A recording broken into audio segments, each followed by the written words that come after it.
Para que funcionen, tienen que recibir un flujo sanguíneo apropiado, que no solamente es nutricio, sino también es para que puedan trabajar. Obviamente, su estructura, sus células, sus tejidos tienen que estar íntegros y tiene que tener una vía excretora totalmente permeable. Cualquier lesión de estos este, pasos del funcionamiento renal, de estos requisitos, nos llevaría a mala función del riñón.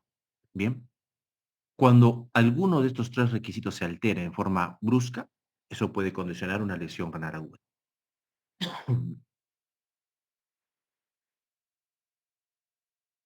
Como pueden ver ahí, en la historia ha habido muchos cambios para lograr definir este síndrome.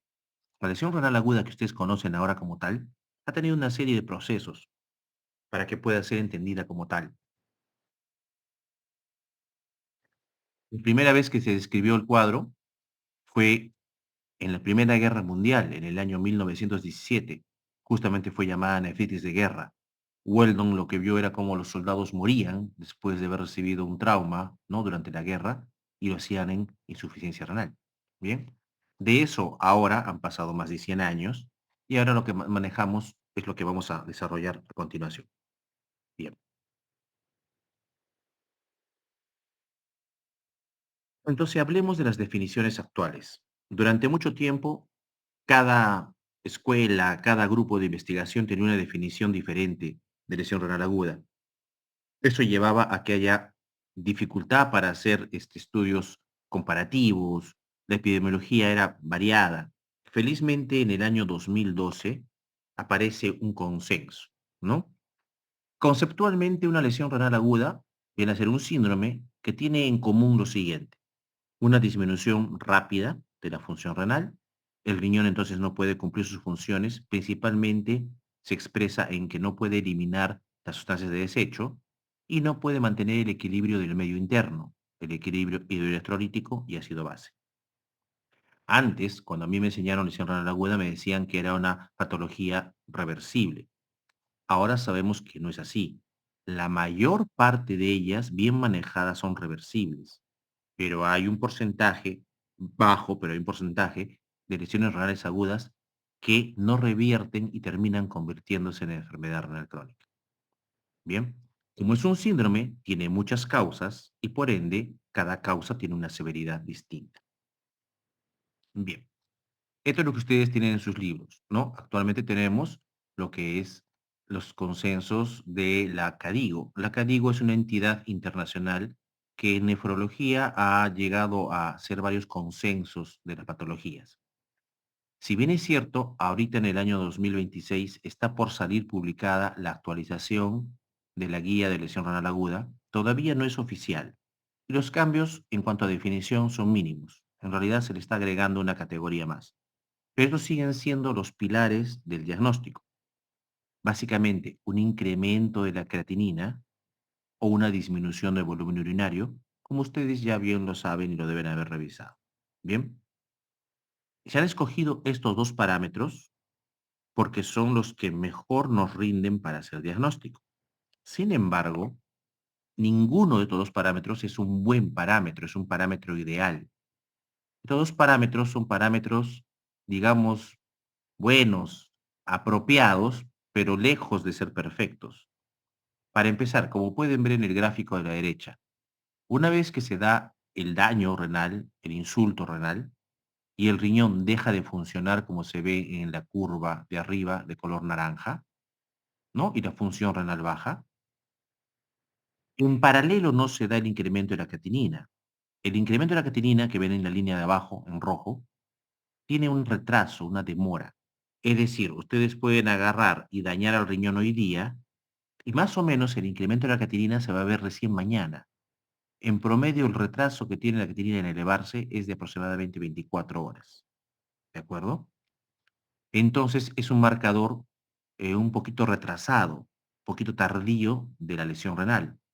Cuando ustedes evalúan la creatinina de su paciente, entonces deben tener en cuenta que están evaluando la función renal del día de ayer, porque así se demora en variar la creatinina. ¿Ok? Entonces, eso hace que no sea tan fiable para un cuadro donde el cambio puede ser rápido. El otro marcador del diagnóstico, que es la disminución de la diuresis, tampoco es un marcador ideal. ¿Por qué? Porque este marcador no es sensible en todos los casos de lesión renal aguda. Es decir, el hecho que el paciente orine no significa que no tenga falla renal. Es cierto, si el paciente no orina hay falla renal, pero si orina no significa que tiene una función renal muy buena. Entonces, como no todas las lesiones renales agudas son oligúricas, va a haber un grupo de lesiones renales agudas importante que no se diagnostican por este criterio. Bien. Y no hay correlación entre disminución de función renal y disminución de diuresis. ¿Ya? Entonces, no son marcadores ideales, no son biomarcadores excelentes para el diagnóstico de función renal, de lesión renal aguda. ¿Por qué los usamos? Porque hasta la fecha no tenemos mejores criterios de diagnóstico. Sin embargo, desde hace más de 20 años, se vienen buscando estos mejores marcadores de diagnóstico. Y se han investigado bastantes. Acá tengo la lista de los más investigados. De todos ellos, el que más conocen, seguro ustedes, es cistatina C. Cistatina C es el que más se ha investigado, que ya es de uso clínico, básicamente en países desarrollados, debido al costo, ¿no? Mientras que acá en nuestro medio, una creatinina puede costar más o menos entre 6 y 12 soles, depende del laboratorio. La cistatina C cuesta 240 soles y solamente hay en forma particular. Entonces, esto se repite en muchos lugares del mundo. Cistatina C, que es un mejor marcador que creatinina, es muchísimo más caro y por eso no se ha vuelto común su uso. Los demás obviamente son más raros y más caros y pocos de ellos tienen uso clínico diario. Solamente en lugares donde hay, digamos, un nivel económico mucho mayor, se usa algunos marcadores de estos de forma rutinaria. ¿Ok? La idea es que se ha buscado y se sigue buscando mejores marcadores para el diagnóstico. Ninguno es tampoco perfecto de estos marcadores y es por eso que ninguno ha sido lo suficientemente adecuado para reemplazar de entrada ya la catenina. ¿Ok? Bien. Entonces, cuando hablamos de lesión renal aguda, en el tiempo nos hemos dado cuenta que en realidad hay diferentes tipos de lesión renal aguda. Claro, como es un síndrome, tienen diferentes trayectorias. La que está en rojo es la que clásicamente nos enseñaron desde hace muchos años, ¿ok? Tienen un incremento inicial los primeros días y corregido el cuadro, corregido el problema, se va a ver luego una disminución de la creatinina hasta llegar a normalizarse. Es lo que llamaríamos, que está ahí una etiqueta roja, la lesión renal aguda transitoria. Digamos que esa es la clásica, ¿ok? Pero no todas son así. Tenemos, por ejemplo, pacientes que tienen una lesión renal aguda persistente, que es la que se ve en marrón. Hay un incremento inicial, hay una mejoría, luego vuelve a deteriorarse, luego vuelve a mejorar y aunque mejora por debajo de los niveles de diagnóstico de estadio 1, la lesión renal, la función renal, perdón, no llega a ser la misma que tenía al inicio, solo que es tan pequeña la alteración que no llega a cumplir criterios de daño renal. Es como si fuese una lesión subclínica. Tenemos, por ejemplo, la evolución que está en verde. Esto es una cosa relativamente nueva, la ERA. ¿Qué es la ERA? La enfermedad renal aguda. Es una insuficiencia renal aguda que, como se dan ustedes cuenta, suele ser más severa, suele llegar a estadio 3 y va mejorando, pero va mejorando de una forma lenta, no rápida, no como la rojita, la transitoria. Cierto. ¿Ok? Va mejorando en forma lenta y entonces sobrepasa los 7 días en los cuales debería mejorar la mayoría de lesiones renales agudas. Y entonces esta mejoría se va prolongando en el tiempo, pero llega a mejorar antes de los 90 días. Entonces una lesión renal aguda que dura más de 7 días, ¿no? Más de 14 días, que es el tiempo máximo en el cual usualmente se recupera y mejora en el primer, segundo mes, se llama enfermedad renal aguda. Y finalmente tenemos un cuarto tipo, que es el que nadie quiere ver, es el menos deseado, en el cual el paciente hace lesión renal aguda y su riñón nunca jamás se vuelve a recuperar. Es lo que se ve en azul. Es decir, debuta como lesión renal aguda, pero nunca recupera y a los 3 meses de ese debut se convierte en enfermedad renal crónica. Bien, entonces estos son los 4 fenotipos que tenemos actualmente de lesión renal aguda. Esto está establecido en diferentes revisiones. Por ejemplo, aquí les pongo, ¿no? Que es una de las revisiones más recientes que hay de lesión renal aguda, el año pasado en el Lancet, donde justamente se definen los criterios de lesión renal aguda, enfermedad renal aguda y enfermedad renal crónica. ¿De acuerdo? Para que lo tengan claro en su revisión posterior. Bien, ok. ¿Qué tan frecuente es este cuadro? ¿Qué tanta lesión renal aguda hay en el mundo?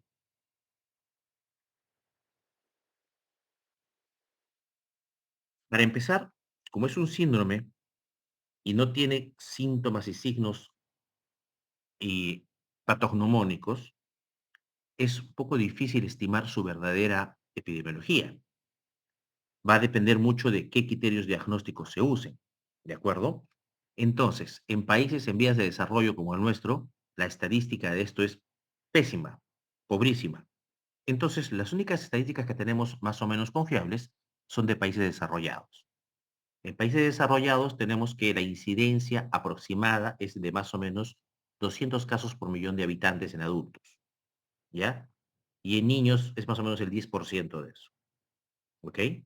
Ahora, la lesión renal aguda es muchísimo más frecuente en la comunidad, no en el paciente hospitalario, ¿ok? 60% se dan en la comunidad.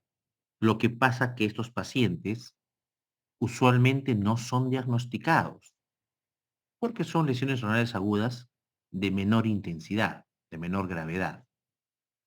Lo que vemos en el hospital, ¿de acuerdo? Es más o menos un 30% de los pacientes hospitalizados tienen una lesión renal aguda. Son los pacientes más serios, más graves, más comprometidos, ¿ok? Entonces, se desconoce realmente cuál es la incidencia general, porque en la comunidad se pierde mucho de este diagnóstico de este caso, ¿ok? Bien. Entonces, cuando vemos aquí, por ejemplo, vemos en las estadísticas de países, ¿no? Del mundo, y van a ver cómo más o menos la incidencia está entre el 10 y el 30%, ¿no? Dependiendo del lugar donde ustedes lo vean, ¿de acuerdo? Y la ambulatoria y la comunitaria son distintas dependiendo de donde vean. Por ejemplo, la comunitaria en, en Oceanía es muchísimo más frecuente que la hospitalaria.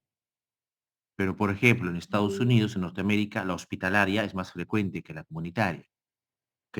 Entonces, es disímil la epidemiología en el mundo. Cuando hacemos un mapa de incidencia de lesión renal aguda, ¿ok? Hospitalaria, ojo, o sea, de los pacientes internados, ¿cuántos hicieron lesión renal aguda? En Sudamérica, más o menos, se tiene que el 31% de pacientes hospitalizados hacen algún estadio de lesión renal aguda. Y es una de las incidencias más altas en el mundo. ¿De acuerdo? Solamente estamos a la par del sudeste asiático. África en realidad debería estar peor. Lo que pasa es que los registros de África son muchísimo peores que los de Latinoamérica, ¿no? Entonces ahí está subestimada la enfermedad. Ok. Otra forma de intentar saber qué tan frecuente es el problema es, y acá sí la estadística es mucho más certera, es ver cuántos pacientes con lesión renal aguda llegan a terapia reemplazo renal. Esto sí está registrado en la mayoría de países. Entonces se sabe que más o menos alrededor del 25 de pacientes por millón de habitantes en adultos llegan a ser lesión renal aguda con necesidad dialítica, que es la más seria, la más grave. ¿De acuerdo? Bien. Ok. Ahora, en cuanto a las causas de este síndrome, como ya dijimos, es multifactorial y no tiene solamente relación con las patologías que puede tener la población, sino tiene relación con condiciones que parecen ajenas. Por ejemplo, el tipo de trabajo, el estado socioeconómico, el nivel sociocultural, ¿ok? Entonces es extraño. Y clásicamente se describen dos tipos diferentes de lesión renal aguda, la de los países desarrollados y la de los países en vías de desarrollo. O sea, de países pobres versus ricos, ¿ok?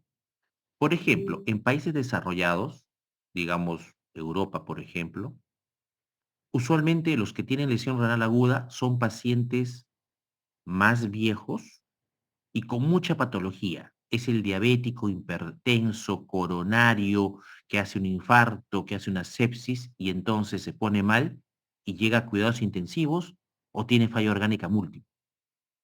Es el típico paciente de países desarrollados.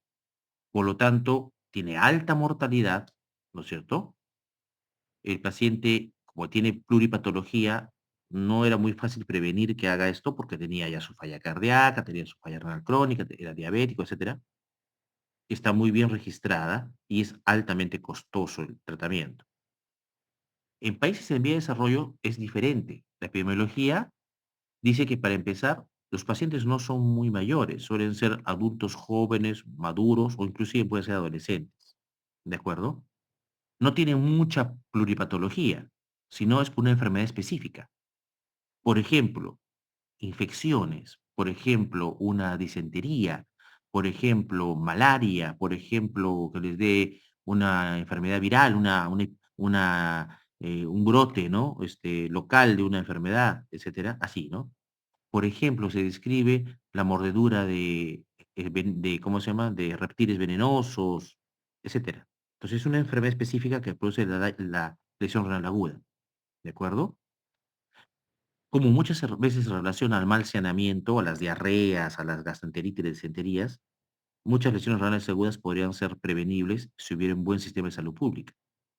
Están muy mal registradas por el mismo hecho que es un país subdesarrollado con mal sistema de salud, y en teoría, si fueran diagnosticadas a tiempo, prevenidas a tiempo, el costo sería mucho más bajo para poder controlarlas. Cuando ya vienen todas descompensadas, en realidad el paciente tiene alta mortalidad porque el sistema de salud es muy malo y no llega a manejar este tipo de pacientes. ¿Cómo está el Perú? O sea, ¿cuál de los dos perfiles tiene el Perú? ¿Qué creen? A Omar que le emociona este tema. ¿Qué crees, Omar?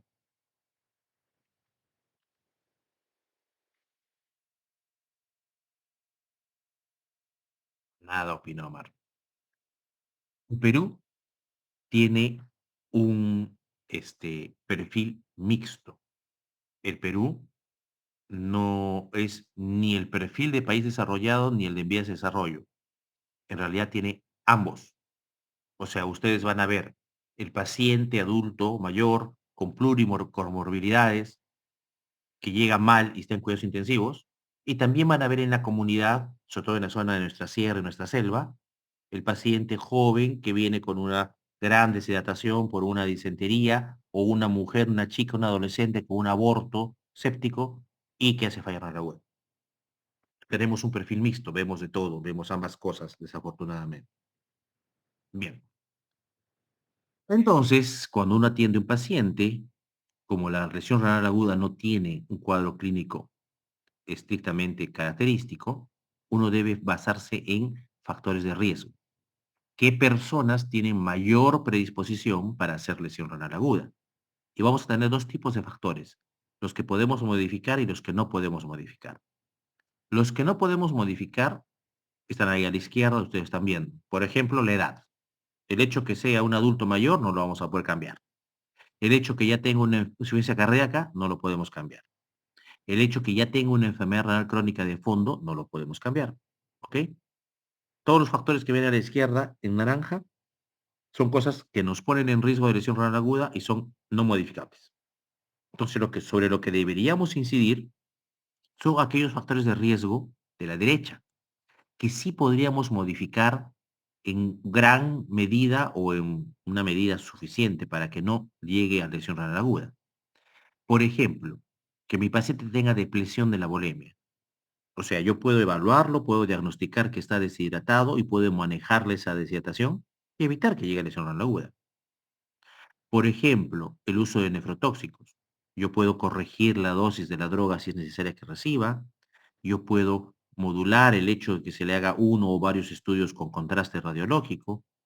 Yo puedo evitar que el paciente que tiene una infección progrese a sepsis, manejarlo apropiadamente antes de que llegue a sepsis, etcétera.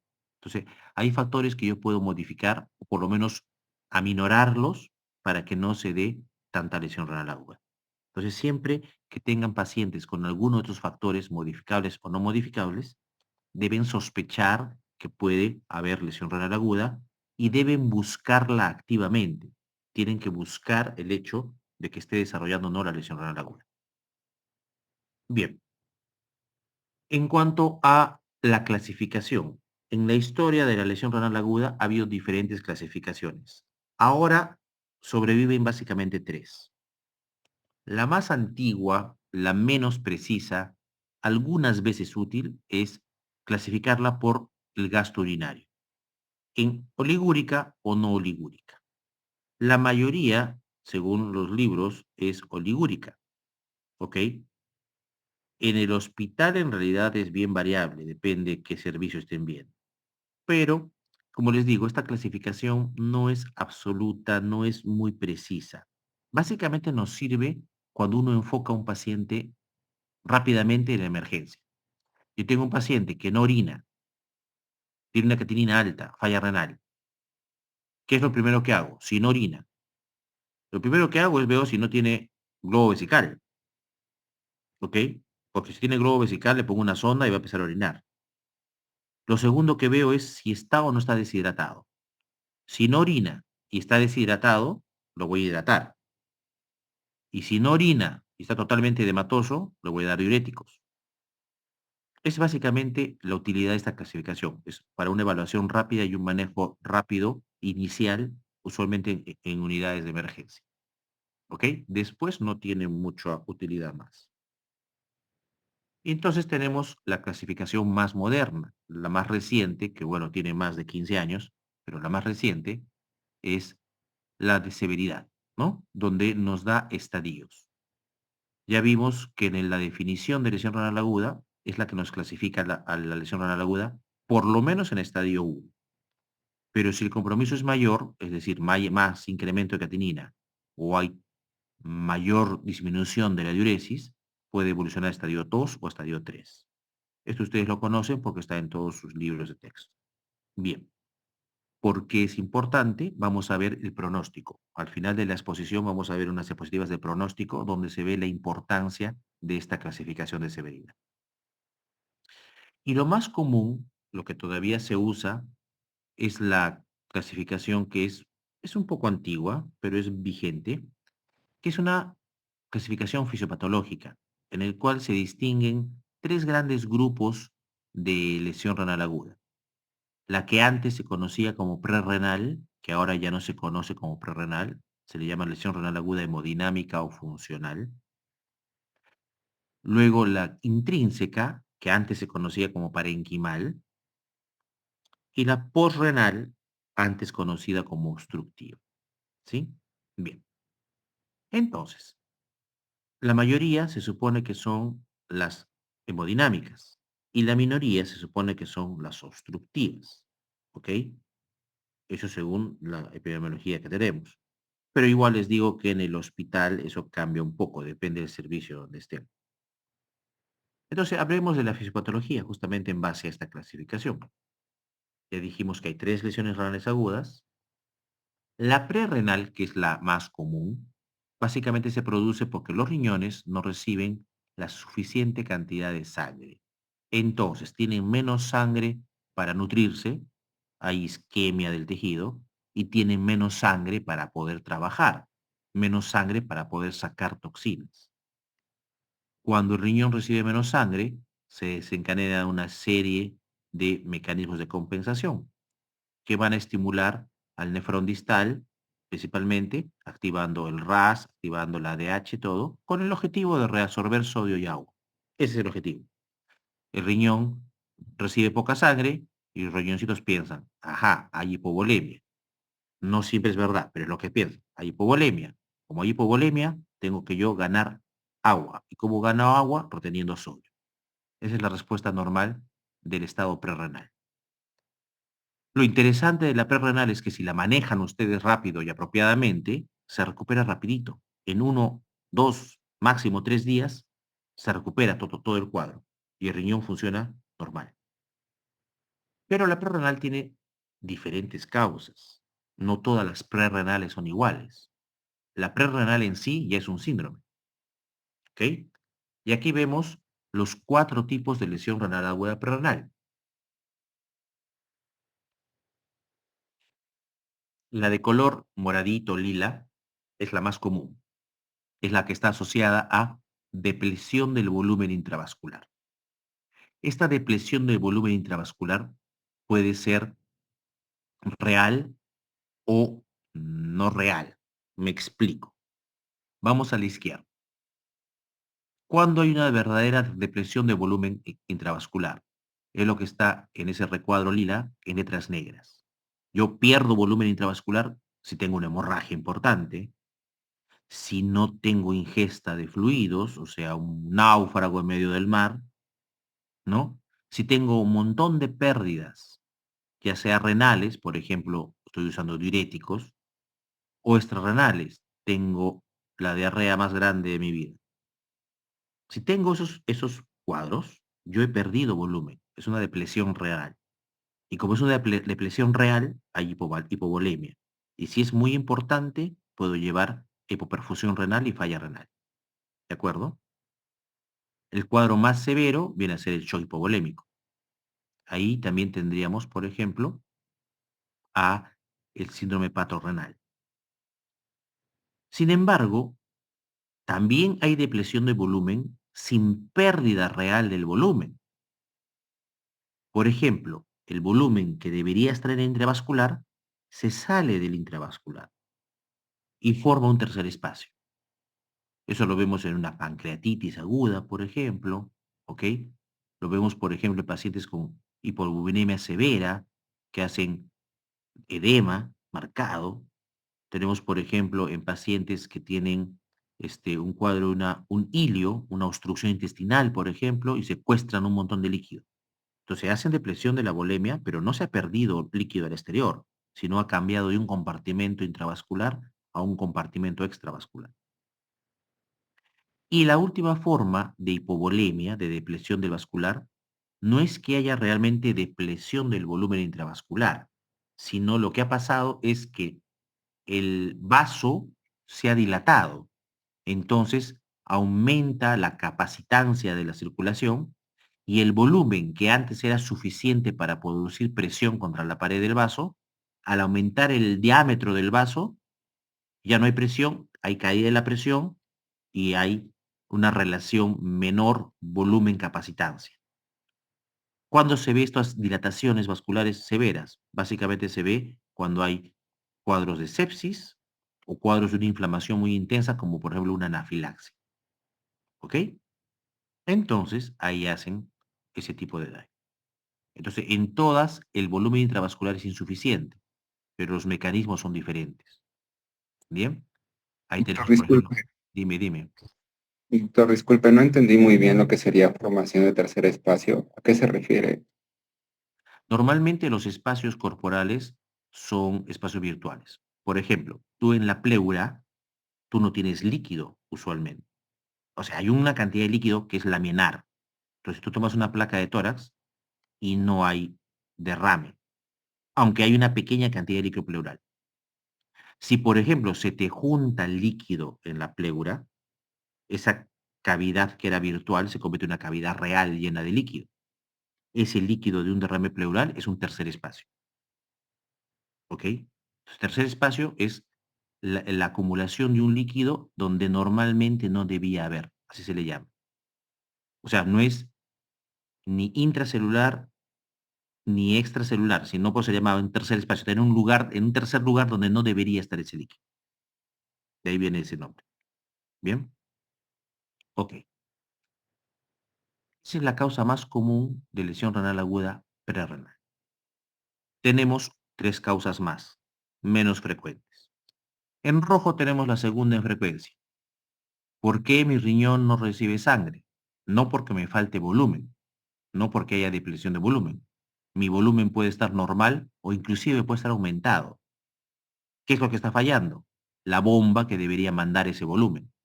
Entonces, la segunda causa de lesión renal aguda perrenal viene a ser la falla cardíaca. Lo que ustedes en cardiología se supone que deben haber aprendido como el síndrome cardiorrenal tipo 1. Y la peor expresión de este cuadro viene a ser el shock cardiogénico, ¿sí? Por la causa que sea, un infarto agudo de miocardio, una falla cardíaca crónica descompensada, una ruptura de un músculo papilar, una pericarditis con tamponamiento cardíaco, lo que ustedes quieran, ¿ok? Bien. Tercera causa de lesión renal prerenal, más rara todavía, es la disregulación de la microcirculación renal. Esta está básicamente relacionada al uso de medicamentos. Ustedes recordarán por fisiología que el riñón está constantemente regulando su microcirculación. La arteriola aferente, la arteriola eferente, una se dilata, la otra se constriñe, de tal manera que se mantiene la presión de perfusión. Cuando, por ejemplo, por el uso de algún medicamento, se da vasoconstricción renal o vasodilatación postglomerular, eso condiciona que el riñón quede hipoperfundido y entonces haya lesión renal aguda renal. ¿Qué medicamentos se relacionan a esto? Ustedes los conocen, ¿no? Usualmente los AINES y usualmente la mezcla de medicamentos. Lo más común, mezclan AINES con YECAS o ARAS, ¿de acuerdo? O le dan AINES a una persona que ya estaba un poquito hipoperfundida, ¿no? Por ejemplo, nunca se le debe dar AINES a alguien que está deshidratado. Le van a dar probablemente una falla renal aguda. O por ejemplo, la mezcla de AINES con inhibidores de calcineurina o con contrastes yodados. O un paciente que, ¿me entiendes? O sea, esa mezcla de drogas que producen hipoperfusión se potencia y da lesión renal aguda. Y finalmente, en celeste, el cuadro más raro de lesión renal aguda. El cuadro más raro de lesión renal aguda es uno que básicamente yo particularmente como nefrólogo, yo tengo casi 20 años de nefrólogo, solamente lo he visto durante la pandemia de COVID, que es la disminución súbita aguda del flujo sanguíneo. Por ejemplo, una trombosis de arteria renal, una trombosis de arteria de vena renal. De buenas a primeras se corta el flujo sanguíneo, el riñón queda por profundido y se lesión renal aguda. Esa es obviamente una patología rara, ¿no? O por ejemplo, que se libere una placa de ateromatosis y obstruya una arteria renal, o una rama de la arteria renal. Es raro, ¿ya? Pero también es una causa de lesión renal aguda prerrenal, que si no se resuelve rápidamente, va a evolucionar a renal en poco tiempo. Bien, entonces esta es la fisiopatología de la lesión renal aguda prerrenal, en resumen, que es la lesión renal aguda, como les digo, más común. Ok, la parenquimal, ¿no? La lesión renal aguda parenquimal tiene muchas causas. Todas tienen en común que hay lesión y daño y muerte de alguna célula del riñón, de alguna célula de la nefrona. ¿Ok? La gran mayoría son la continuación de la prerrenal. Si tiene una lesión renal aguda hemodinámica y no es manejada apropiadamente, aunque al comienzo era totalmente prerrenal, con el tiempo es tanta la hipoxia, isquemia, la hipoperfusión, que termina produciendo muerte de las células de la nefrona y se convierte en lesión renal aguda parenquimal, de tipo hemodinámico. ¿Ok? Es la más común. Y la siguiente en frecuencia son las tóxicas. ¿Ok? Las tóxicas van a producir daño directo o lesión directa sobre las células del túbulo principalmente. ¿Ok? Bien, ya es más rara la lesión renal aguda parenquimal por depósitos y por pigmentos, ¿no? La de pigmentos es bastante rara actualmente, a menos que ustedes estén en zonas muy rurales, porque los pigmentos orgánicos que producen lesión renal aguda son la mioglobina y la hemoglobina. Y usualmente la radomiólisis, ¿no? Se ven en zonas rurales por trauma, por aplastamiento o por mordedura, por ejemplo, de animales ponzoñosos, ¿ya? Después las demás son raras. Entonces, lo que van a ver en la parenquimal va a ser usualmente una hemodinámica o una tóxica. Y la forma de daño es la necrosis tubular aguda. Pero no es la única forma de daño. No solamente hay necrosis tubular aguda como causa de lesión renal parenquimal. El otro tipo de daño parenquimal puede ser glomerulonefritis aguda, ¿ok? Una inflamación del glomérulo, que deben haberlo visto ustedes en sus clases de glomerulopatías. La tercera forma de lesión renal parenquimal es la nefritis tubulointersticial aguda. Aquí ya no es la lesión sobre la célula tubular principalmente, sino es una alteración en el túbulo intersticio. También puede ser isquémica, o sea, de origen hemodinámico, ¿ok? Pero puede ser tóxica, autoinmune, inmunoalérgica, ¿ok? Podemos ver, por ejemplo, la más común o la que más se describe en los libros es, por ejemplo, la asociada a una reacción tóxico-alérgica a algún medicamento. Está descrita con varios antibióticos, con penicilinas, por ejemplo, ¿ok? Y lo que se va a ver es una inflamación a nivel del túbulo intersticio, con infiltración de leucocitos, ¿ok? Con, por ejemplo, liberación de una serie de mediadores de inflamación, como interleuquinas, ¿de acuerdo? ¿Ok? Y puede ser causada, por realidad, muchos medicamentos. Medicamentos que parecen a veces inocentes, como la furosemida, que le damos a los pacientes que tienen algún tipo de compromiso de hipertensión o de daño renal. ¿Ok? Felizmente es poco rara. Ok. Y finalmente, las últimas causas de lesión renal aguda parenquimal son mucho más raras. Son las vasculitis. Ya, las vasculitis son en general daño muy poco probable. Hay algunas vasculitis que pueden dañar vasos ya no pequeños, sino medianos y que dañen la circulación. Y hay vasculitis que dañan vasos pequeñitos nada más, ¿no? Con las vasculitis pausimunes o ANCA positivo, ¿no? Bien, más raro es que tengan lesión parenquimal neoplásica y más raro es un cuadro de lesión renal aguda por necrosis cortical.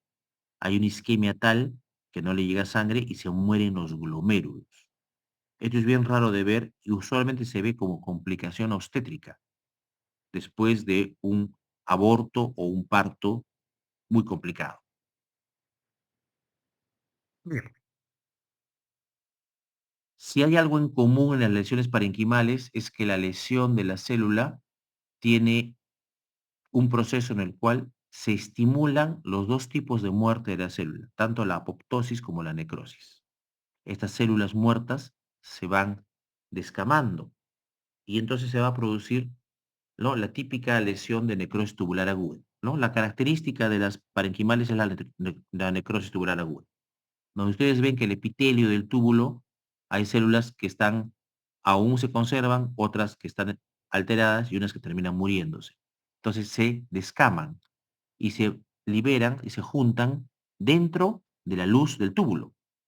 Ahí en el túbulo, esas células obviamente no se mantienen como célula, porque como son células muertas, se destruyen. Entonces liberan sus organelas, los restos de núcleo, aparato de Golgi, todas las organelas. Y se mezclan con las proteínas normales que hay en el túbulo, en la luz tubular, principalmente con proteína de Townes-Horsfall.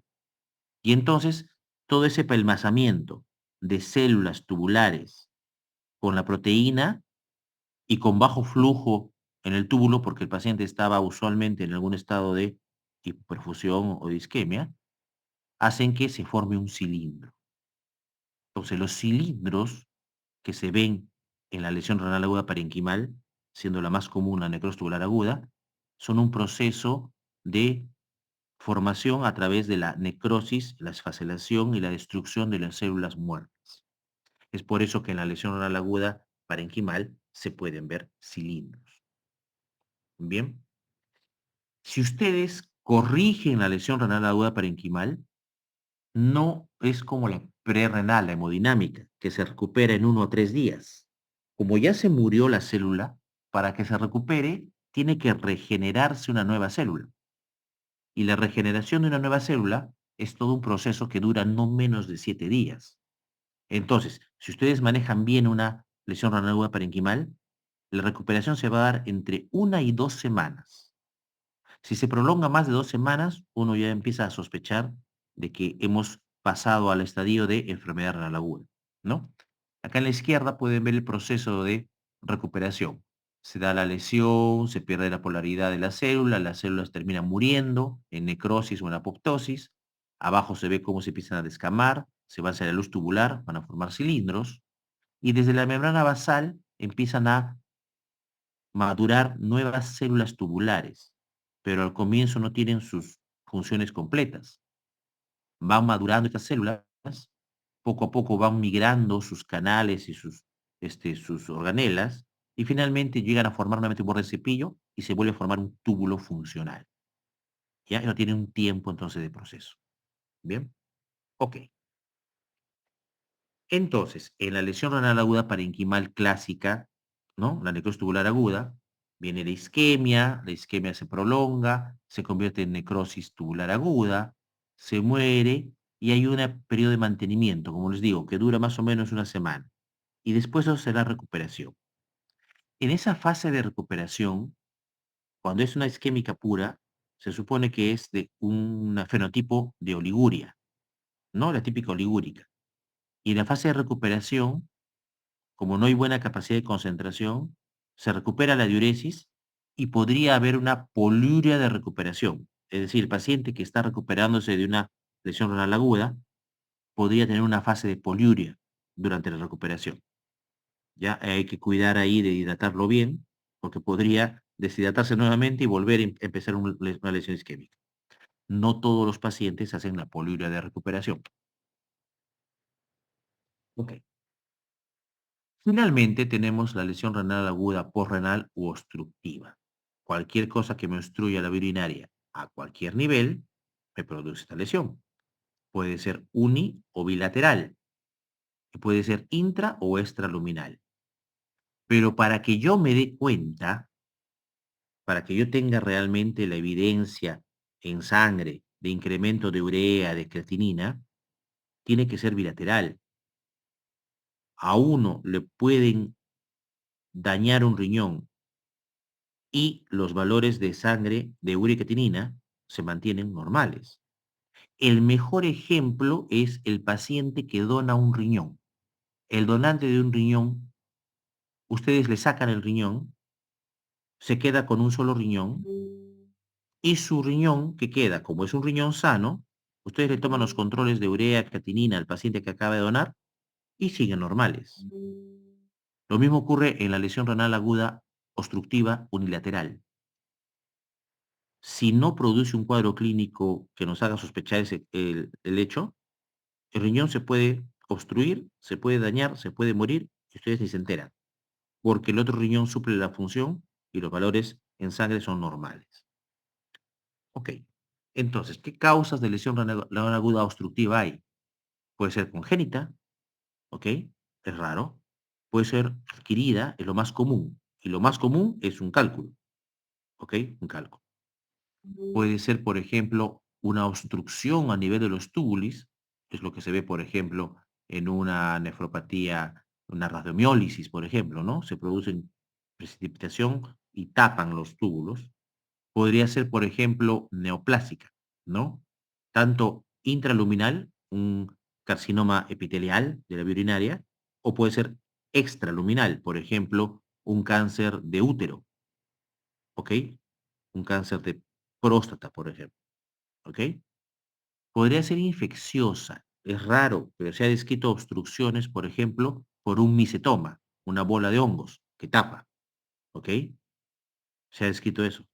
Y también podría ser por un cuadro extraluminal de cicatrización y de fibrosis del retroperitoneo. Ese cuadro que se llama la fibrosis retroperitoneal es muy raro, ¿de acuerdo? Pero todo el retroperitoneo se va fibrosando y eso va constriñendo y va apretando y termina obliterando la luz de los uréteres. ¿Ya? Raro, ¿no? Una de las formas raras, por ejemplo, es el síndrome de Hans-Schüller-Christian, que es una cosa muy difícil de ver. Ok, bien. Entonces, habiendo comprendido cuál es la fisiopatología de los diferentes tipos de lesión renal aguda, vamos a tratar de hacer un diagnóstico de todos los síndromes, porque son muchas causas. Entonces, es a veces complicado, a veces el médico no experimentado pues se le hace un mundo porque la lesión renal aguda no aparece solita, o sea, viene en un contexto de diferentes patologías. El paciente puede estar infectado, séptico, chocado, haber recibido drogas nefrotóxicas, tener una falla cardíaca, o estar posquirúrgico, todo lo que ven ahí. Entonces, ¿qué estoy viendo? ¿Dónde está? Bien, para tratar de no hacer complejo el diagnóstico, uno usualmente lo que hace es hacer el diagnóstico del disturbio que está produciendo la lesión renal aguda, ¿ok? Y cuando encontramos el disturbio, uno se pone a buscar la causa. Entonces, lo más común es que encontremos incremento de los azoados, incremento de la urea, incremento de la creatinina y el incremento del ácido úrico. Tanto el ácido úrico como la urea no son muy sensibles. Es por eso que no se usan como marcador diagnóstico. La creatinina es la más sensible de los tres y es la que se usa como marcador diagnóstico. ¿Bien? Ok. La otra cosa que puede producirme y llevarme al diagnóstico es que yo tenga un paciente con un mal manejo del agua, que produzca oliguria, como ya vimos. Ahí tienen los tres criterios de oliguria. El clásico es menos de 400 mililitros en 24 horas, ¿ok? Uno más moderno es menos de 0,25 mililitros por kilogramo por hora.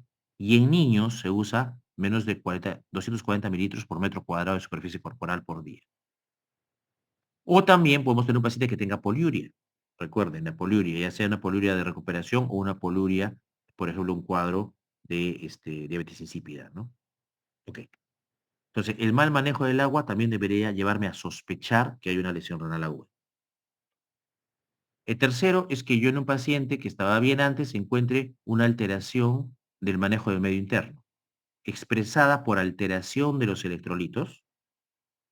Lo más común que yo esperaría es incremento del potasio, pero podría haber disminución del sodio, del calcio, o también incremento del fósforo, ¿de acuerdo? Y finalmente alteración del estado ácido-base, lo que clásicamente lo más común que yo debería encontrar es una acidosis metabólica. Anión elevado o normal depende del cuadro de flujo. ¿Bien? Ok.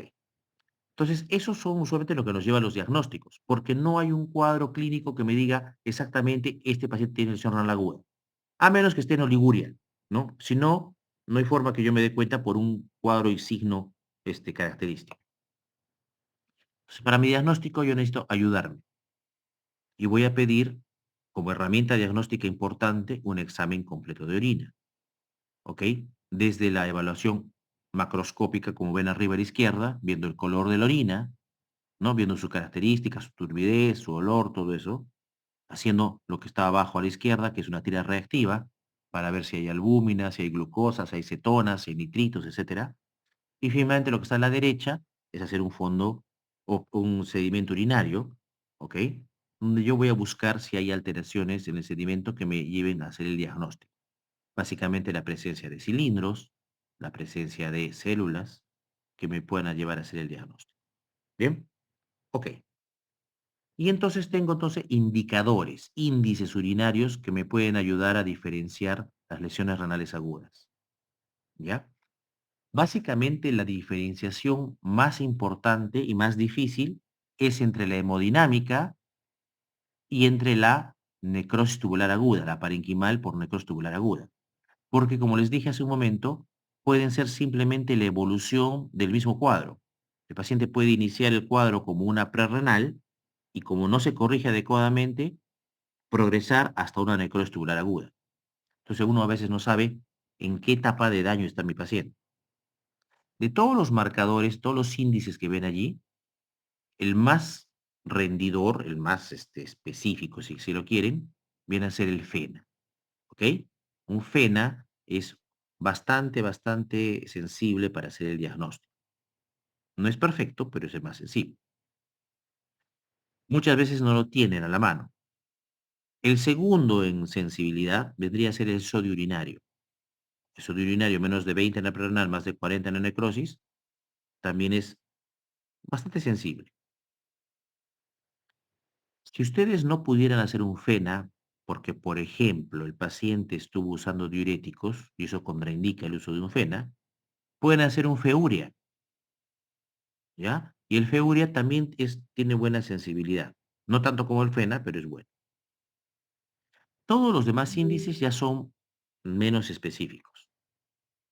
Otra cosa que yo buscaría, por ejemplo, en forma más o menos fácil, vendría a ver qué tan concentrada está mi orina. Lo ideal sería medir osmolalidad.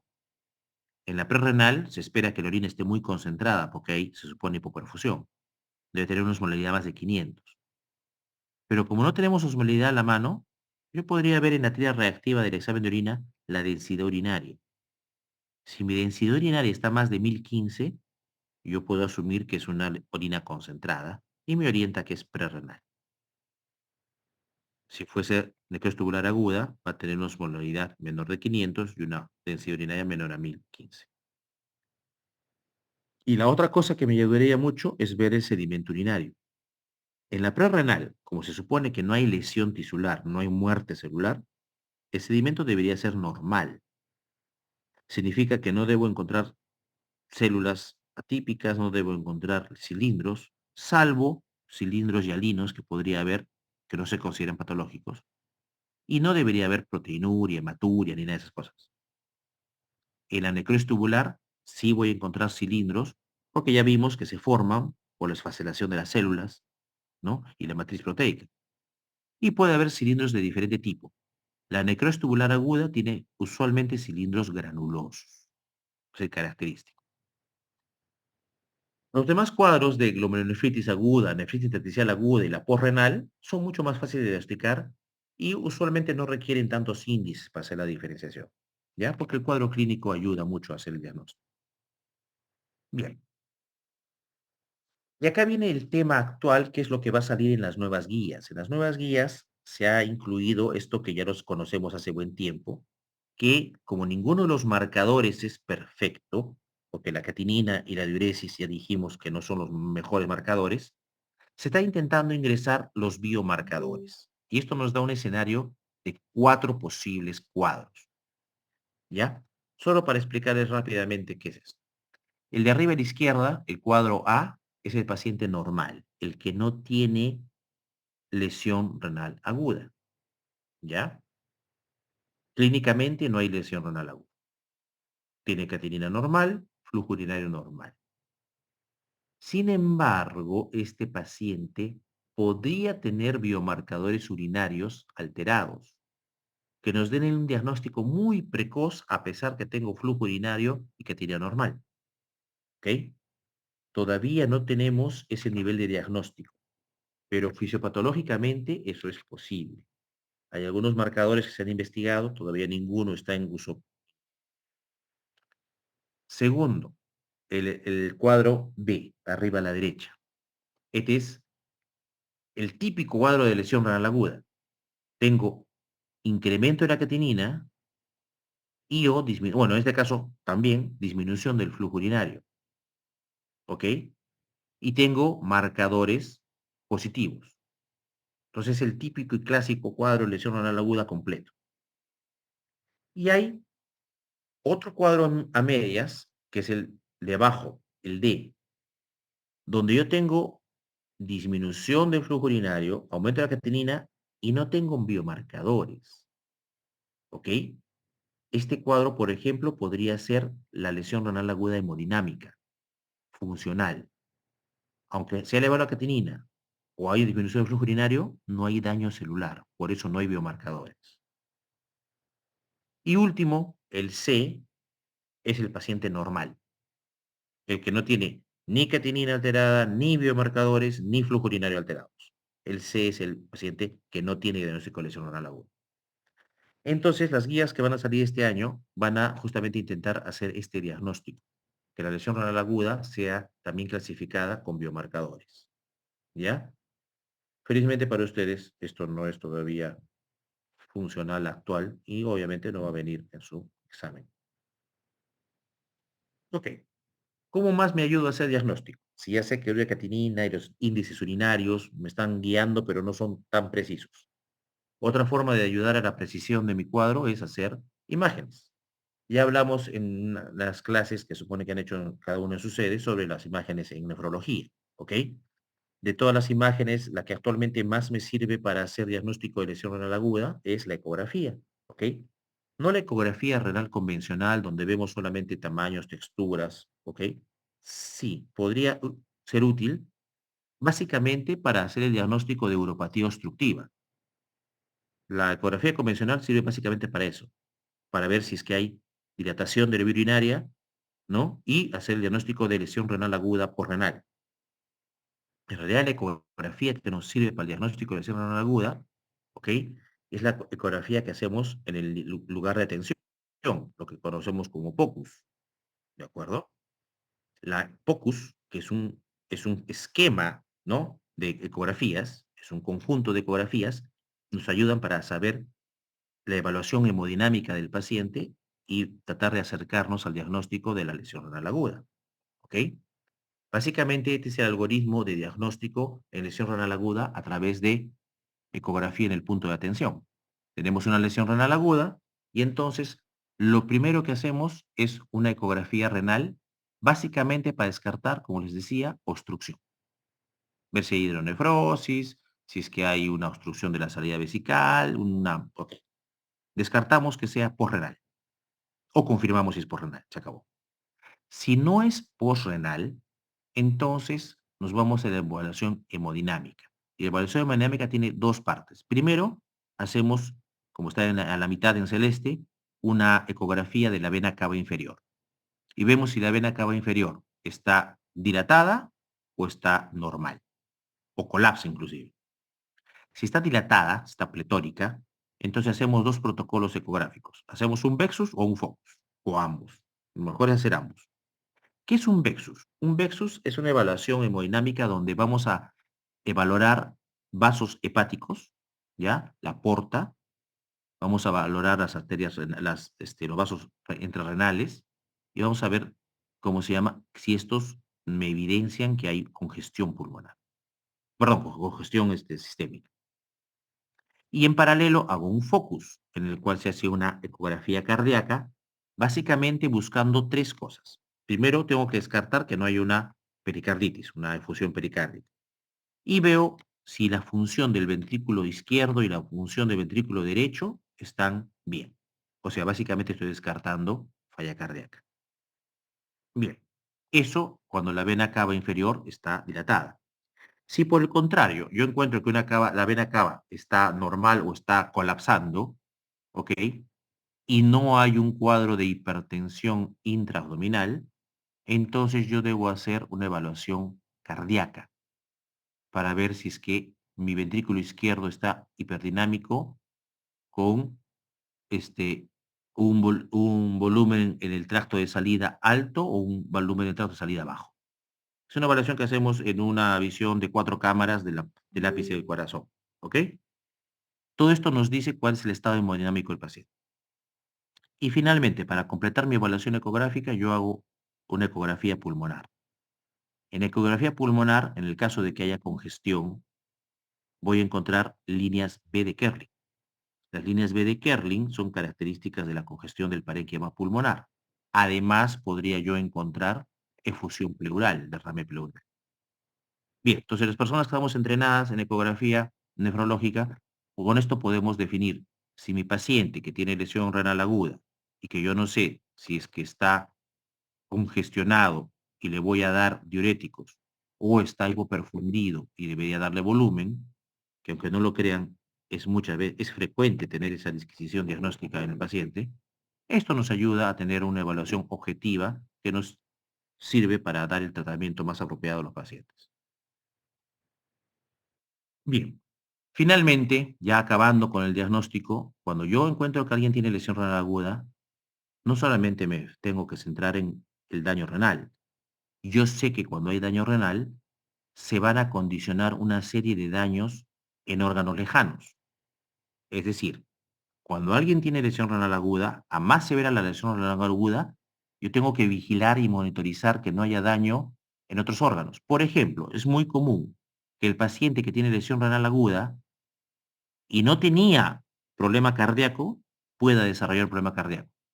Puede desarrollar una arritmia, puede desarrollar un derrame pericárdico, puede ser falla cardíaca, por ejemplo. ¿ok? O en el hígado, por ejemplo, puede ser una disfunción hepática, muchas veces por congestión, ¿ok? Etcétera. Entonces, lo que esta gráfica nos dice es que cuando alguien tiene lesión renal aguda, hay que ver y monitorizar otros órganos vitales porque se pueden comprometer en su función como consecuencia de la lesión renal aguda. Pocas veces no llegamos al diagnóstico de la lesión renal aguda, sobre todo en ese paciente que ya le hemos dado manejo, lo hemos hidratado, no tiene nefrotóxicos, ya no hay una infección activa, todo está bien aparentemente, pero sigue con lesión renal aguda, no recupera. Pasan 2, 3 semanas y no mejora. Ya no es una lesión renal aguda, ya está convirtiéndose en una enfermedad renal aguda. En ese caso tenemos que llegar a hacer una biopsia renal. Como les digo, no es muy frecuente. Hacemos la biopsia renal y la biopsia renal nos va a dar el diagnóstico final. Si es una necrosis tubular, una nefritis intersticial, una glomerulopatía, una vasculitis. Nos encontramos a veces con cosas raras que no se habían sospechado al comienzo. Bien, es por ejemplo una biopsia donde hay una nefritis intersticial aguda, clara, evidente. Muy bien. Mm, Finalmente, a veces el diagnóstico nos plantea la disquisición de que no sabemos si es lesión renal aguda solita o ya el paciente tiene enfermedad renal crónica y está descompensado. No siempre es fácil saberlo, sobre todo cuando no hay antecedentes, no hay una enfermedad previa de fondo, a veces uno queda con la duda. Muchas veces el diagnóstico diferencial para saber si realmente era agudo, era crónico o era de ambas, nos lo va a dar la evolución, ¿de acuerdo? La evolución muchas veces nos dice si realmente hubo o no hubo un componente agudo, ¿ok?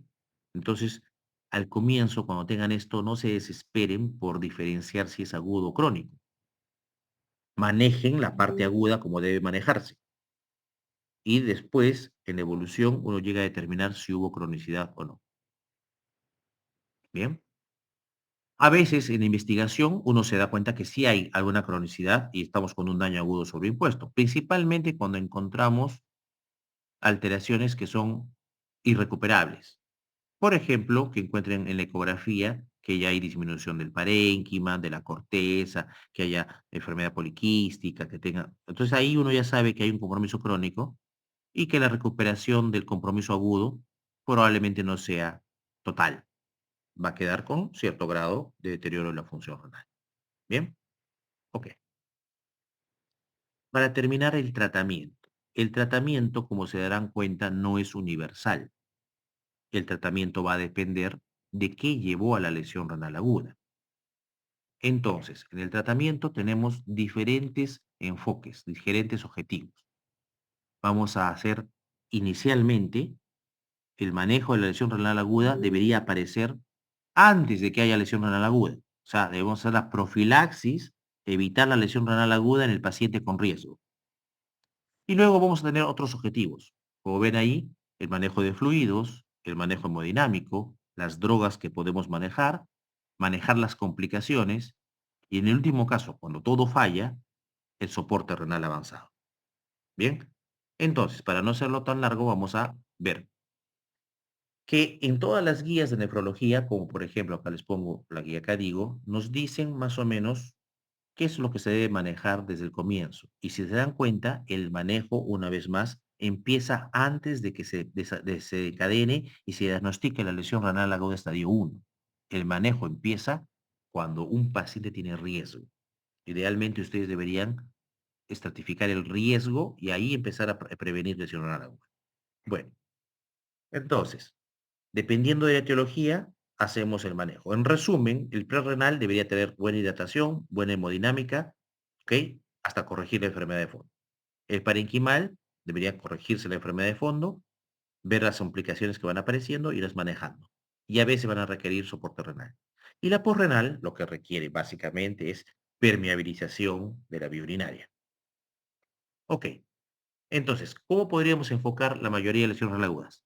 Lo primero que podría yo hacer es preguntarme si mi paciente está hemodinámicamente estable.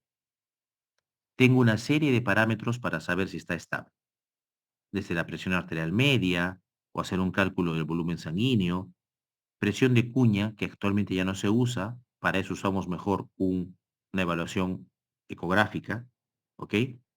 Vemos el índice cardíaco, vemos el aporte de oxígeno, ¿ok? De tal manera que con diferentes parámetros podemos saber si está hemodinámicamente está. Ok. Si no está, obviamente hay que compensarlo. Habrá que darle drogas para compensar su hemodinámica.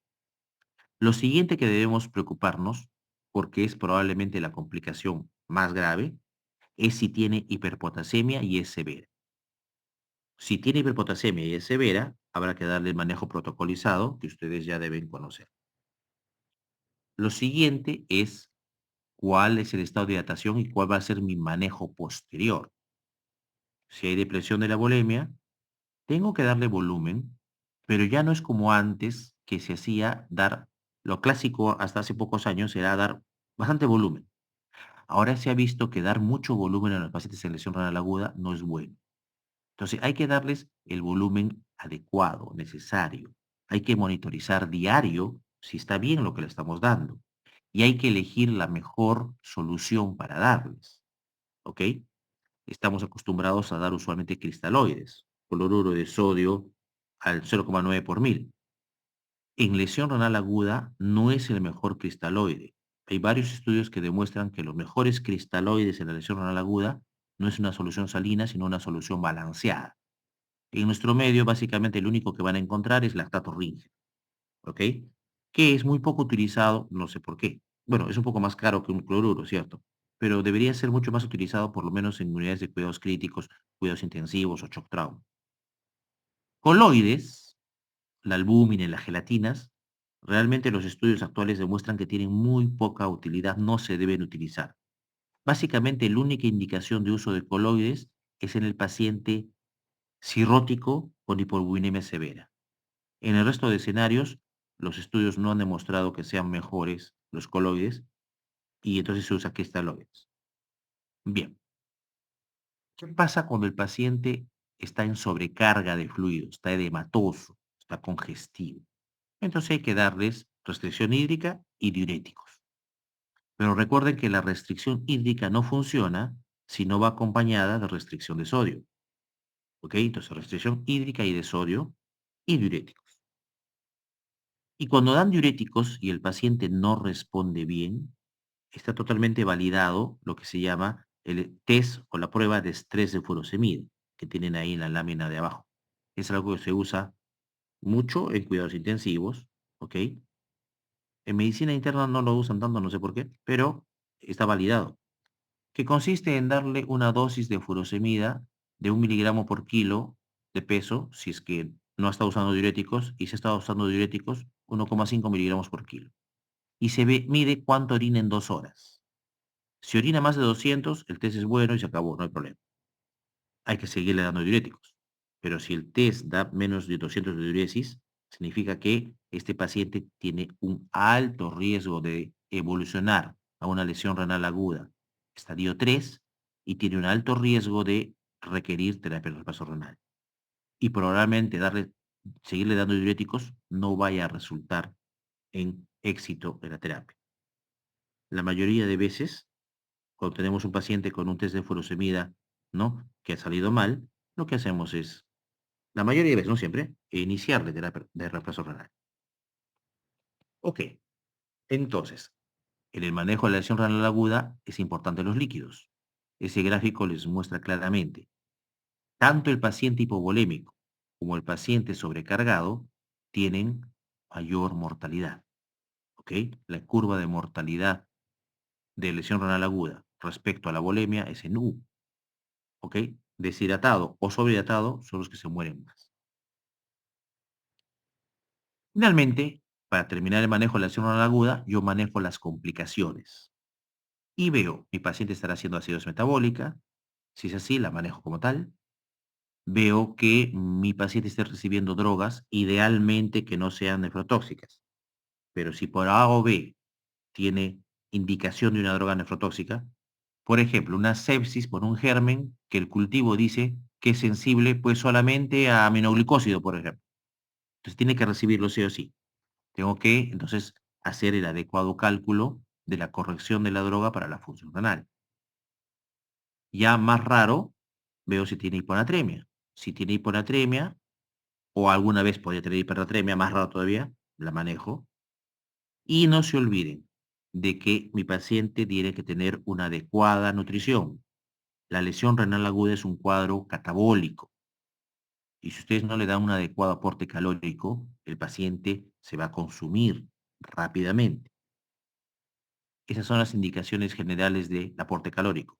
30 a 35 kilocalorías kilo día y más o menos proteínas un poquito bajas, ¿no? Dependiendo de cuál sea el cuadro. Si el cuadro es séptico, denle 1 gramo. Si no es séptico, a 0,8 gramos por kilogramo día. ¿Bien? Y finalmente, después de haber manejado todas las complicaciones, he manejado la bulimia, la hemodinamia, el calcio, el fósforo, el sodio, el potasio, todo, yo siempre debo tener pendiente y estar viendo si a pesar de que he compensado todo eso, mi paciente no tiene síntomas o signos de uremia. Porque si a pesar de que yo he controlado todo lo anterior, mi paciente está en uremia, no me queda otra de que tengo que iniciarle terapia de reemplazo renal. Este es un algoritmo muy simpático, publicado no hace mucho, sobre cómo se decide el inicio de reemplazo renal. ¿Ok? Ustedes se dan cuenta, todo parte de la evaluación clínica y de algunos exámenes complementarios. Yo decido si hay una complicación urgente. Si no hay una complicación urgente, la manejo. Y si tengo una complicación urgente que ya no pueda ser manejada médicamente, entonces inicio el reemplazo renal. Siempre el inicio del reemplazo renal tiene que ser conversado con el médico tratante y con la familia, o con el paciente si está lúcido. ¿Ok? Puedo prescribir diferentes tipos de reemplazo renal, no solamente hemodiálisis. Puedo hacer ultrafiltración, hemodiafiltración, un SLED, una terapia de reemplazo renal continua, diálisis peritoneal. Puedo hacer muchas cosas. Eso lo definiré dependiendo de cada caso. Y la parte final es decidir cuándo mi paciente se ha recuperado lo suficiente para retirarlo de la terapia de reemplazo renal. ¿Ok? Bien. Indicaciones absolutas ya las deben conocer, ¿ok? En general, en lesión renal aguda, sobrecarga severa que no responde a tratamiento, la hiperpotasemia que no responde a tratamiento, acidez metabólica severa que no responde a tratamiento, las complicaciones urémicas ya dijimos, y la indicación rara y poco común, no convencional, de intoxicación o envenenamiento por una sustancia dializada. Indicaciones relativas, eso va a depender mucho del tipo de paciente y el criterio del médico que lo evalúe, podrían entrar a reemplazo renal los que tienen una lesión renal aguda hipercatabólica, ¿ya? Es un tipo de lesión renal aguda muy particular. Los que están oligoanúricos tienen sobrecarga hídrica, no severa, pero yo veo que en el tiempo no va a ser manejable, o sea, tiene una evolución tórpida y está empeorando. Podrían entrar. Eso depende mucho de cada institución, si tiene disponibilidad o no de poderla de manejo. Y rara vez hay indicación dialítica por un trastorno de electrolitos no convencionales. Por ejemplo, hipercalcemia severa, hiperfosfatemia severa o hipermagnesemia severa. Es muy raro ver, pero podría darse indicación de diálisis por eso. Pronóstico. Con eso terminamos. El pronóstico va a estar dado de este mapa conceptual que es lo más moderno que manejamos en la fisiopatología de la lesión renal aguda. Vamos de izquierda a derecha. A la izquierda ustedes ven un riñón normal abajo o arriba un riñón vulnerable. Ninguno con lesión renal aguda, solamente es un riñón renal o vulnerable. El vulnerable usualmente es aquel que tiene ya algún grado de enfermedad renal crónica. ¿Ok? Bien. Y estos riñones, sano o vulnerable, reciben un daño, una injuria, un golpe y hacen lesión renal aguda. Hay una etapa subclínica en la cual no es posible hacer el diagnóstico con los criterios actuales. Es ahí donde entran esta nueva tendencia de usar los biomarcadores. Hay biomarcadores de estrés renal y marcadores de lesión renal aguda subclínica. ¿Ok? La idea es que ahora con los biomarcadores se pueda hacer el diagnóstico allí, precoz, temprano. Realmente no creo que lo vayamos a ver pronto. ¿Por qué? Uno, porque son caros. Si cistatina C, que existe hace tantos años, no se ha generalizado por el que es costosa, los biomarcadores también yo creo que va a demorar mucho tiempo para que sean de uso común por el costo. Pero lo ideal sería hacer el diagnóstico allí, porque si no hacemos el diagnóstico, el cuadro sigue progresando y vamos a llegar a la mitad del gráfico, donde está ese riñón que está encerrado en un rectángulo, que es la lesión renal aguda clínicamente diagnosticable, que es la que hacemos ahora. El paciente que tiene incremento de creatinina o disminución del flujo urinario. Actualmente ahí está nuestro diagnóstico, con los biomarcadores tradicionales, es el diagnóstico clínico. Y después de eso, nuestro paciente puede tener diferentes evoluciones. Al medio a la derecha, mi paciente va mal y se muere. Se muere el riñón y luego se muere el paciente. A la derecha hacia arriba tenemos la mejor evolución, que el paciente se vaya recuperando y podría tener una recuperación total ad integrum, es decir, que llegó al mismo estado que al inicio, sin secuela.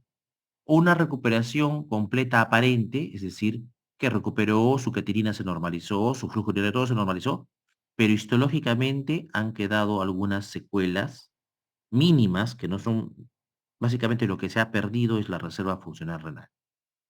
Clínicamente son indistinguibles. El riñón se recupera.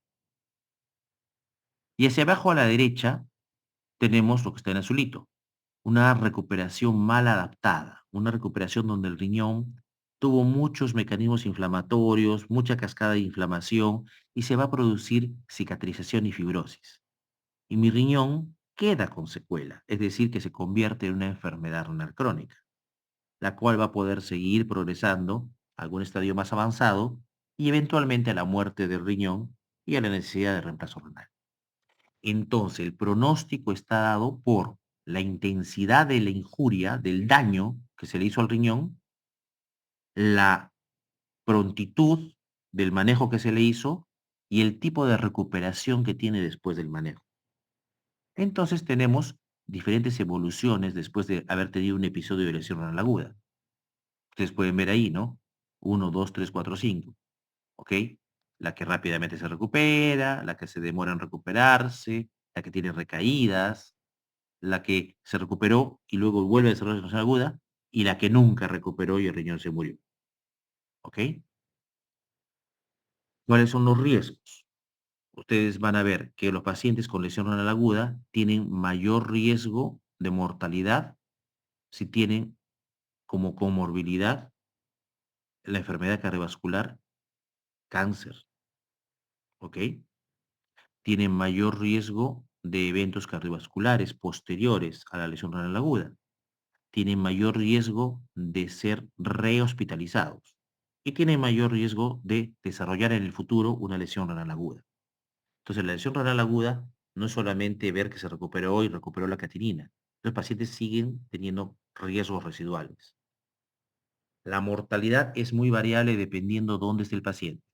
Obviamente, los que más se mueren van a ser los pacientes que están en unidades de cuidados intensivos. Allí se describe una mortalidad en promedio del 50%. Hasta el 80% de pacientes en cuidados intensivos con lesión renal aguda se mueren. ¿Ok? Depende del nivel de la UCI y la complejidad de la UCI. ¿Ok? Entonces, pueden tener hasta un 8 en 10 de posibilidades de que se muere paciente solo por haber desarrollado lesión renal aguda en su contexto de paciente crítico. ¿Quiénes se mueren más? Siempre los que tienen daño cardiovascular, falla respiratoria, falla multiorgánica, adultos mayores, los sépticos y la lesión renal aguda estadio 3, que es lo que les decía hace un rato. La clasificación de severidad es importante porque se ha demostrado que los que son estadio 3 se mueren más. Ahora vamos a ver otra gráfica de eso. Vean cómo la mortalidad ha ido disminuyendo en el tiempo, pero sigue estando por encima del 20% hasta ahora. Y vean cómo los que tienen estadio 3 de lesión renal aguda son los que tienen mayor riesgo de morirse. Comparado con el estadio 1, son totalmente significativa la diferencia de mortalidad. ¿Ok? Lo mismo podemos ver aquí en estos gráficos. Vean, por ejemplo, el grupo 1, que es el que no tuvo lesión renal aguda, que es mi grupo de comparación. comparado con el grupo 6, que tiene lesión renal aguda, por flujo urinario y creatinina, la diferencia, ¿no es cierto?, en la mortalidad es absolutamente notoria. Igual que con el grupo 5, que también tuvo lesión renal aguda estadio 3, diagnosticada por flujo urinario, ¿ok? Y dése cuenta, el paciente que desarrolla un estadio 3 de lesión renal aguda tiene un riesgo real significativo de morirse más, ¿ok? Lo mismo se ve esto, estas gráficas nos dicen básicamente lo mismo, ¿no? Y finalmente, cuando se ha hecho los estudios de sobrevida después del alta, es decir, son los que no se murieron, los que sobrevivieron, fueron dados de alta, y cuando se les sigue a un poco más de un mes, ¿ya? Después del alta, se ve como los estadio 3 también después se mueren más, ¿ok? O sea, también hay una mortalidad después del episodio de lesión renal aguda. ¿Ok? Inclusive, esto luego se ha replicado en estudios de seguimiento hasta 5 o 6 años. El que menos se muere es el que está arribita, el celeste, que no tuvo ni lesión renal aguda ni enfermedad renal crónica. Es mi parámetro de control. Y los que más se mueren son los que tienen enfermedad renal crónica, obviamente. Los siguientes que más se mueren son los que tuvieron lesión renal aguda complicando una enfermedad renal crónica, ¿ya? Y luego los que se mueren son los que tuvieron lesión renal aguda más severa. Como pueden ver ahí, obviamente en cuidados intensivos es mayor y vean que hay la mortalidad no necesariamente está en relación al tipo de lugar donde se hace el estudio. Por ejemplo, este estudio cuando salió en el 2018, causó mucha polémica y dejó muy mal parados a los norteamericanos, porque la mortalidad de la lesión renal aguda en las unidades de cuidados intensivos en Norteamérica es mucho mayor comparada con la de Europa. Ustedes comparan con la de Inglaterra, Alemania, Francia, Dinamarca, Finlandia, tienen mejores sobrevidas que de Estados Unidos. Y todos son países altamente desarrollados. Bien, finalmente, a más severa el daño renal agudo, a mayor estadio de lesión renal aguda, también es más costoso. El costo se incrementa significativamente. No solamente el costo en dinero, el costo al servicio de salud, el costo a un sistema de salud y a un país empobrecido que va a tener que gastar más de los recursos para poder intentar salvar la vida de este paciente. Entonces, es solamente el costo de dinero, sino el costo del esfuerzo del equipo de salud, de los servicios de salud, de la infraestructura y de todo lo que se demanda en el manejo de un paciente con estadio más avanzado de lesión renal aguda. Bien. Con eso culminamos la clase de lesión renal aguda. Si hubiese alguna duda, pueden hacerla, por favor.